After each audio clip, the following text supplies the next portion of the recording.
Hi friends, మీకు తెలుసా కంప్యూటర్లలో కొన్ని నిజంగా షాకింగ్ సీక్రెట్స్ ఉన్నాయి. చూద్దాం top 5 suspense facts. Fact number 1, SolarWinds hack. 2020 సంవత్సరంలో ఓ సాఫ్ట్వేర్ వల్ల అమెరికా ప్రభుత్వ డేటా మంత్స్తో పాటు hackers దొంగలించారు.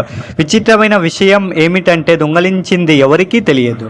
Fact number 2, Stuxnet virus. ఇది ఒక డిజిటల్ ఆయుధం, ప్రత్యేకంగా ఇరాన్ అణు ప్లాంట్ను ధ్వంసం చేయడానికే తయారైంది. Fact number 3, creeper virus. 1971 సంవత్సరంలో మొదటి computer virus I am the creeper, catch me if you can అనే మెసేజ్ చూపించేది. ఫ్యాక్ట్ నంబర్ 4, ఫేస్బుక్ ఏఐ భాష. అంటే ఫేస్బుక్ చాట్బాట్లు తమ మధ్య కొత్త భాషలో మాట్లాడటం స్టార్ట్ చేశాయి. ఆ భాష మనుషులకు అర్థం కాలేదు కాబట్టి అప్పుడు ఫేస్బుక్ ఏఐ ఎక్స్పెరిమెంట్ని ఆపేసింది. ఫ్యాక్ట్ నంబర్ 5, Y2K బగ్ అనేది 2000 సంవత్సరంలో కంప్యూటర్లు 00ను 1900గా మిస్ పర్సూ చేస్తాయని భయపడ్డారు. కానీ అదేం జరగలేదు. అప్పుడు గట్టి శ్వాస తీసుకున్నారు.